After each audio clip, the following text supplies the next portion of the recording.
Mon top 5 des erreurs à ne surtout pas faire en tant qu'investisseur immobilier. Yonapod, c'est Stan et dans cette vidéo, on va aborder les points clés, les erreurs clés à ne surtout pas faire lorsque tu vas investir dans l'immobilier.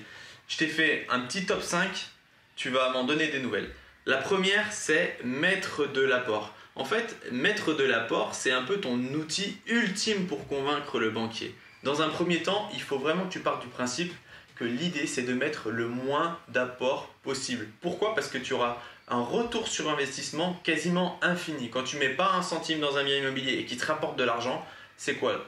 Le retour sur investissement, ton ROI, il est de combien? Eh bien, il est infini. Et l'idée, c'est ça, c'est qu'on va garder son argent pour pouvoir, au fur et à mesure, continuer à investir. Parce qu'au bout d'un moment, les banques vont quand même te demander au fur et à mesure de payer un peu plus, de payer les frais de dossier, le cautionnement, parfois de payer les frais de notaire. Si c'est quelque chose d'un peu risqué ou le montant des travaux est important, ils vont peut-être te demander un peu plus d'apport. Après, tu vas devoir passer en société et en société, ils vont te demander un peu plus d'apport.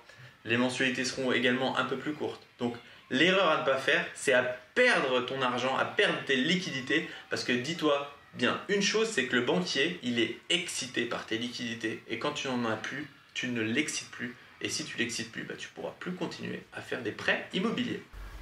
La deuxième erreur, c'est une erreur qu'on a parfois en fait quand on est un peu trop confiant.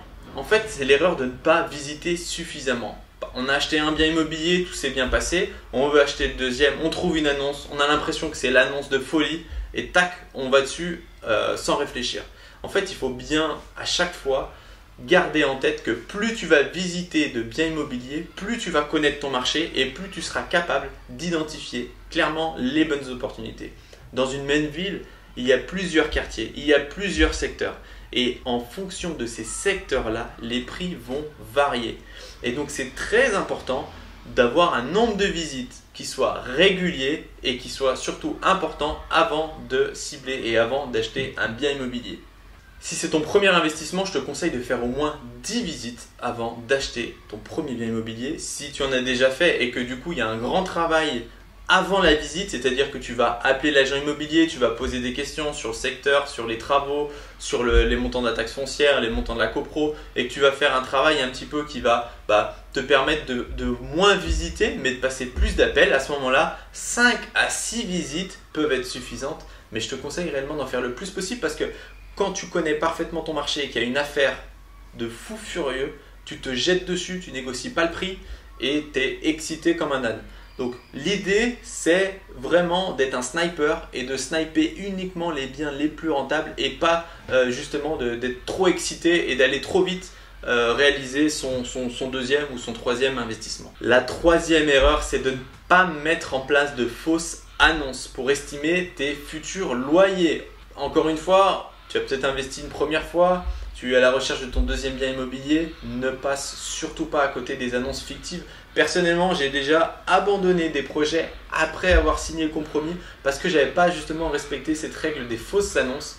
Et je m'étais dit, il n'y a pas de souci, le secteur il est bon, on est dans Lyon, les chambres se loueront. Et au final, dans le doute, j'ai quand même mis en place cette fausse annonce-là et j'ai été étonné du résultat avec très peu de sollicitations et au point que ça me fasse vraiment remettre en cause l'intégralité du projet. Et finalement, j'ai fait un refus de prêt et je n'ai pas acheté ce bien-là. Si j'avais respecté cette règle des fausses annonces, j'aurais même pas eu besoin de signer compromis et j'aurais pas perdu tout le temps que j'ai pu perdre après par la suite pour obtenir ce refus de prêt. Donc surtout, fais des fausses annonces locatif pour valider le montant estimé de tes loyers. La quatrième erreur que tu peux être amené à faire, c'est d'écouter un peu trop l'agent immobilier et de le croire sur parole. L'agent immobilier, c'est quelqu'un en qui tu ne dois pas avoir confiance. Tout ce qu'il dit doit être vérifiable. Ne crois pas ce qu'il dit, demande des écrits. Vérifie systématiquement toutes les informations qu'il t'a données et s'il n'en apporte pas la preuve, ne pars pas du principe que c'est vrai. Je ne dis pas que tous les agents immobiliers sont mauvais, mais certains le sont et certains le sont volontairement. Et donc à cause de ça, même si c'est une minorité, il faut partir d'un principe opposé et se dire que l'agent immobilier, lui, il n'y a qu'une seule chose qui l'intéresse, c'est toucher sa commission. Pour toucher sa commission, il doit vendre son bien. Et si parfois, il doit contourner la vérité ou te cacher certaines choses, il ne va pas hésiter parce que lui, sa commission, c'est son pain quotidien. comme toi, ton travail, c'est ce qui te nourrit. Bah, lui, l'agent immobilier, c'est ce qui te nourrit. Mais en tant qu'investisseur immobilier, nous, on recherche des investissements qui sont rentables. Et pour valider un investissement rentable, on doit avoir des informations qui sont pertinentes, qui sont justes et qui reposent sur des faits et non pas sur des paroles. Donc ne crois pas, s'il te plaît, l'agent immobilier, vérifie ses dires. Et la 5e erreur, ça va être d'acheter du Pinel ou d'acheter dans le neuf. Parce qu'on vous vend des économies d'impôts et en vrai, qu'est-ce que tu achètes? Tu achètes un prix de marché qui est supérieur de 20 à 30% au prix réel. Parfois, pour construire du neuf, il faut s'éloigner des centres-villes et ils vont construire ces immeubles-là dans des zones qui ne sont pas forcément super intéressantes, qui ne sont pas forcément bien placées, qui ne sont pas forcément à côté de grands centres d'intérêt comme le centre-ville, l'hypercentre, forcément. L'hypercentre, il est déjà existant, c'est des bâtiments qui sont anciens, qui sont là depuis des années et on ne va pas pouvoir pondre un immeuble en plein hypercentre.